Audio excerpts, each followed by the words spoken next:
සමහර කෙනෙක් අද දැන් තව අපි ඉදිරියට ඒ ගැන කතා කරනවා දැන් අද මහා සංඝරත්නයේ වැඩ සිටින මහා සංඝරත්නයේ යම් යම් අඩුපාඩුකම් දුර්වලකම් ආදී දේවල් මූලික කරගෙන ස්වාමීන් වහන්සේ මහා සංඝරත්නය කියලා අර්ථකථනය කරනවානේ ස්වාමීන් වහන්සේ. සංඝෝ නාම දුස්සීලෝ නත්ති.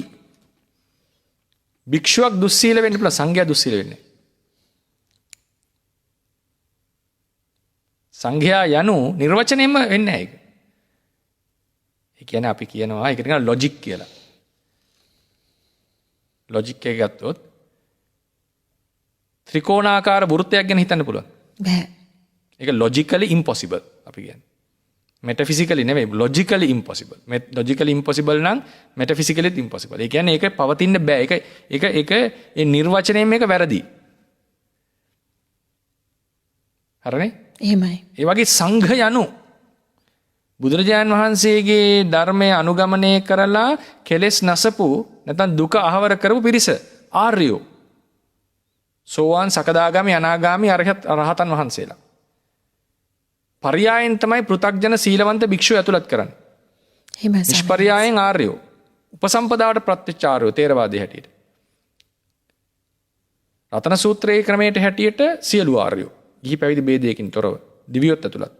දිව්‍ය ආර්යෝ. මේකේ අපි සාමාන්‍යයෙන් ගන්නේ උපසම්පදාවට ප්‍රත්‍ය භික්ෂු භික්ෂුණී ආර්යයන් වහන්සේලා. ඒක තමයි සංඝ කියන එක නිර්වචනය. නිර්වචනයක් තියෙනවානේ. ඒ නිර්වචනේ බින්දින්න බෑ.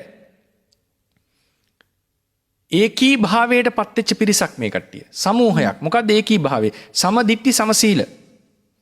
ඒක සංඝ කියන එකේ තේරුම. සමූහය. ඒ සමූහයේ ඒකී භාවයක් තියෙනවා.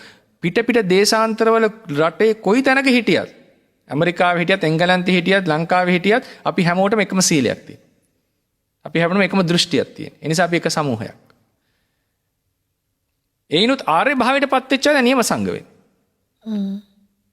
ඒතර ආර්යෙක් දුස්සීල වෙන්න බෑනේ. එහෙමයි ස්වාමීන් වහන්සේ. එහෙනම් සංඝෝ නාම දුස්සීලෝ නැති. සංඝයා දුස්සීල වෙන්න බෑ. හරියට රවුම් ත්‍රිකෝණයක් හිතන්න බෑ වගේ නැත්නම් ත්‍රිකෝණාකාර රවුමක් හිතන්න බෑ වගේ දුස්සීල සංඝයා ගැන හිතන්න බෑ. දුස්සීල භික්ෂුවක් ඉන්නට පුළුවන්. එහෙනම් ඒක තමයි හොඳටම පරිස්සම් වෙන්න. භික්ෂුන් වහන්සේලා දුස්සීල වෙන්නට පුළුවන්. එක භික්ෂුවකගේ භික්ෂුන් සමූහයකගේ හෝ බහුතර භික්ෂූන්ගේ දුස්සීලකම නිසා සංඝයා දුස්සීලයි කියන වචනේ කියන්න නම් එපා. ඒක මහ බරපතල ප්‍රශ්නයක් ප්‍රකාශය. බුදුන් දුස්සීලයි කියලා කියන්නේ නැහැ නේද? ඇඟත් කිලිපොළ යනවනේ. ඒක ඇහුනොත් නේ. බුදුන්ට දුස්සීලෙක් කියලා කිව්වොත් ඒක අපේ මොකද්ද ඔයා කිව්වේ කියලා අපි අහනවා. ඇයි ඒ? බුද්ධ යනු අවබෝධය ලැබූ පුද්ගලයා. සියලු ගුණයන්ගේ පරතරයට ගියපු ඥානයේ පරතරයට ගියපු පුද්ගලයා. ඒ පුද්ගලයා දුස්සීල වෙන්න බෑ. ඒ බුද්ධ කියන වචනේ නිර්වචනේ අපේ හිතවලට කාවැදිලා තියෙනවා. ඒ නිසා බුද්ධ දුස්සීල වෙන්න බෑ කවදාවත්.